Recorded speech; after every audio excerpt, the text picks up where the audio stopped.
Hello everyone, we're looking at building friendships and community within a Connect group. For me, this is the most important part of Connect group, and the biggest reason why we have Connect groups is for small group communities. People who are part of a group that feel that they are cared for and loved, and where they have friendship. For this reason, I think as Connect group leaders, we should plow most of our energy into building community and friends. I encourage every Connect group leader to focus on building community instead of building a meeting that happens once a week. I've heard of many stories where people part of a Connect group have been in a moment of crisis, and the first people that they've contacted have been the people in their Connect group.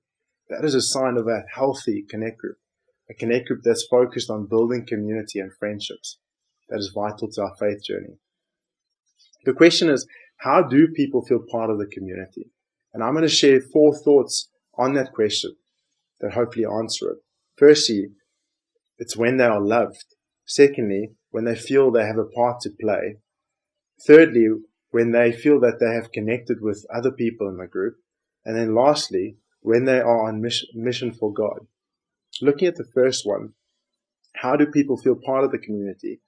It's when they are loved. As Connect group leaders, we need to know that every person that we have in our Connect group has been placed there by God. That means that God will give us as leaders the capacity to love them.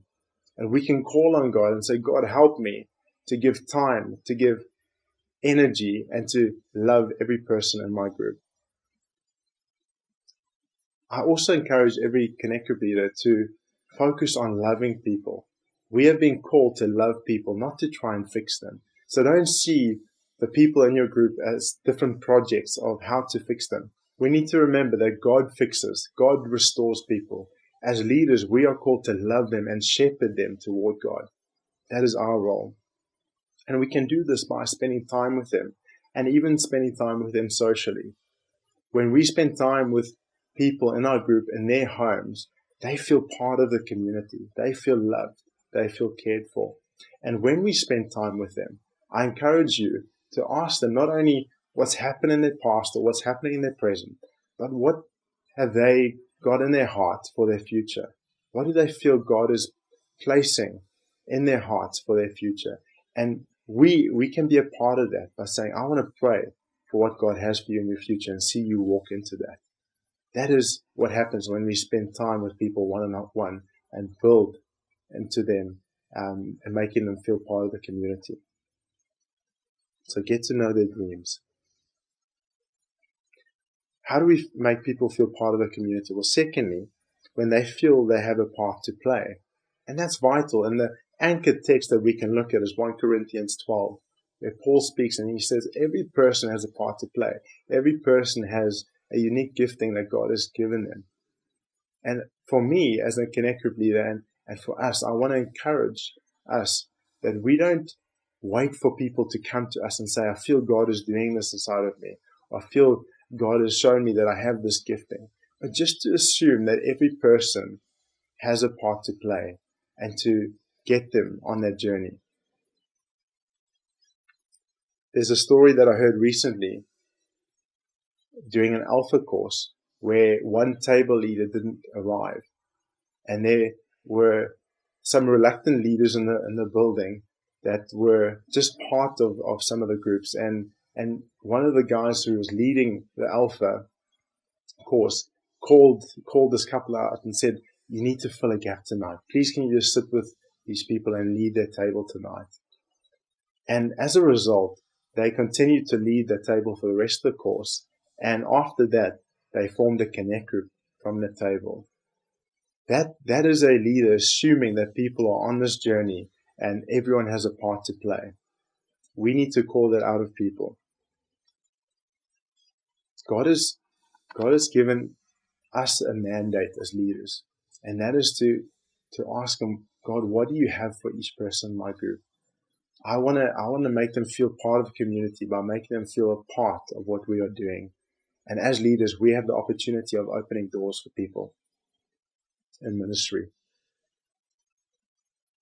Thirdly, how do we make people feel part of a community and being part of this group of friends? It's when they connect with other people in our group. I want to encourage you to use the people within your group, possibly those that have been with you for some time, and to connect them with other people in your group. So, for example, if you know that there's someone who's going to visit your Connect group for the first time, or someone who's new to your group, ask someone who you can trust, someone who's been with you for quite some time in your group, to engage with them. Set them up.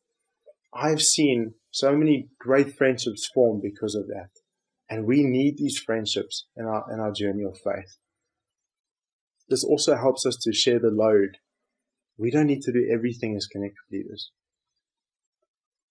Finally, how do we make people feel part of this community? It's when we take them on mission with us, when they know that they have a part to play on mission for God. Once again, we just need to assume that people are on mission instead of waiting for them to get on mission. So assume that they are on mission and give them opportunities to be on mission with you. Take them where you go. Assume that they want to go with you. So that can be, for example, at church when people are prayed for and you stand with someone, take one of your Connect group members with you. And even if they just stand there in silence, they are catching your heart. Or if you are going on mission somewhere, assume that people want to go with you and take them. Invite them to come on a journey with you. That makes them feel part of this community. In your Connect group as well, people can catch the heart for mission. And that happens through prayer. A lot happens when we pray. Not only far away for the places that we pray for, but also in the hearts of our people.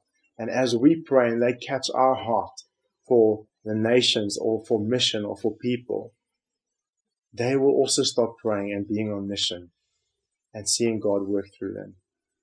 So those 4 aspects and thoughts, when they are loved, when they feel they have a part to play, when they connect with others in the group, and when they're on mission for God, is how people will feel part of a community. And I pray for healthy communities.